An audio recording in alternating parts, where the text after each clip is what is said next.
Nag-brown out na naman dito sa Tacloban City.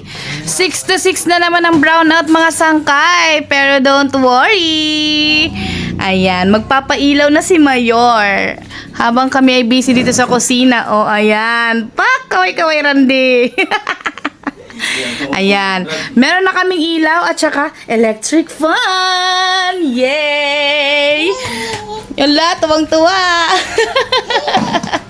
At meron din tayong wifi. Syempre, nakakonect yan sangkay sa ating power station.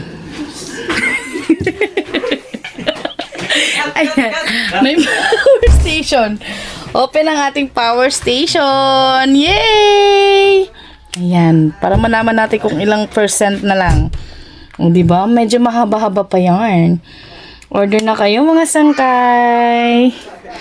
Maupay na adlaw mga sangkay. For today's vlog, i-share ko lang sa inyo ang mga kaganapan ngayong araw. Araw nga ito ng linggo mga sangkay, ibig sabihin blackout sa Tacloban. Hindi ko na nga na-videohan lahat ng aking paghahanda ng mga pagkain mga sangkay dahil limited lang ang ating power bank at power station. Syempre, bago magkalubat-lubat, kailangan trabahuin na lahat talaga. Eto nga pala ang una naming paluto, ang party box. Nasa 2,000 lang yan mga sangkay. At ito naman ang aming 30 packs. Nasa 4,999 lang yan mga sangkay with desserts. At 40 packs naman dito mga sangkay, halagang 6,999 with desserts. And 20 packs naman mga sangkay, 40,800 at 10 packs with maha mga sangkay, nasa 3,000 plus lang yan. At ito namang aming pinakalas ay 30 packs with desserts, 499 lang.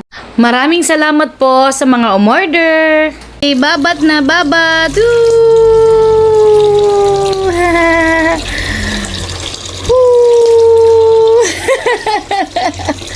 Babat? Babat? Babat na babat? Sige na, dali. Sit down na.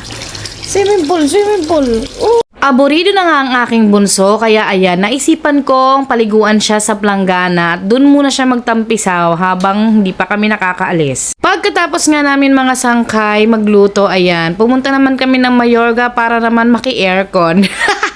Dito talaga ang takbuhan namin mga sangkay sa aking parents kapag nagba-blackout talaga ng Tacloban. Kasi Diyos ko, hindi naman ako mahilig mag-mall at mag-park mga sangkay. Mas gusto ko magpahinga, matulog at maki-aircon. Kaya naman hindi nakakapagtaka kung bakit ako lumobo ng ganito. Charot! Hindi, ginagawa ko na lang talagang dahilan to na kapag blackout mga sangkay, bibisitahin ko na lang ang aking parents. Dahil malayo-layo din ang Mayorga, kaya minsan lang kami talaga makabisita sa kanila. At minsan naman talaga, busy naman talaga mga sangkay, kaya hindi kami nakakagala, halos sa bahay lang kami araw-araw, lalo na kapag merong mga paluto. Syempre, para din naman makasama nila ang kanilang mga apo, paminsan-minsan, di ba? Pero ang totoo, hindi rin naman ako nakakatulog mga sangkay dito sa bahay nila mama. Ewan ko ba na mamahay siguro ko. Kaya naman mga sangkay, pag nabisita kami kila mama, nakikiuwi talaga ako agad sa asawa ko kasi hindi ako komportable matulog. Ewan ko ba na bang meron sa bahay na ito? Charot. Hindi. Ang totoo talaga, lakotsero talaga ako. Mas gusto ko talaga magbiyahe-biyahe mga sangkay. Kaya ayan, pasyal-pasyal kapag bakante ang oras. Ilang araw nga kaming matumal mga sangkay at nakakatuwa itong araw na ito. Biglang dumami ang aming paluto. Puro rush orders mga sangkay dahil mga gabi na sila umorder. Flex ko lang yung tsinelas na nakuha ko dito sa bahay na walang may-ari. Ewan ko kung kanino. Charot. At dahil magla-light na nga mga sangkay sa Tacloban, kaya uwian time. Please support our small business. Maraming salamat po. Yun lang. Bye! At huwag kalimutang i-follow ako sa Facebook page.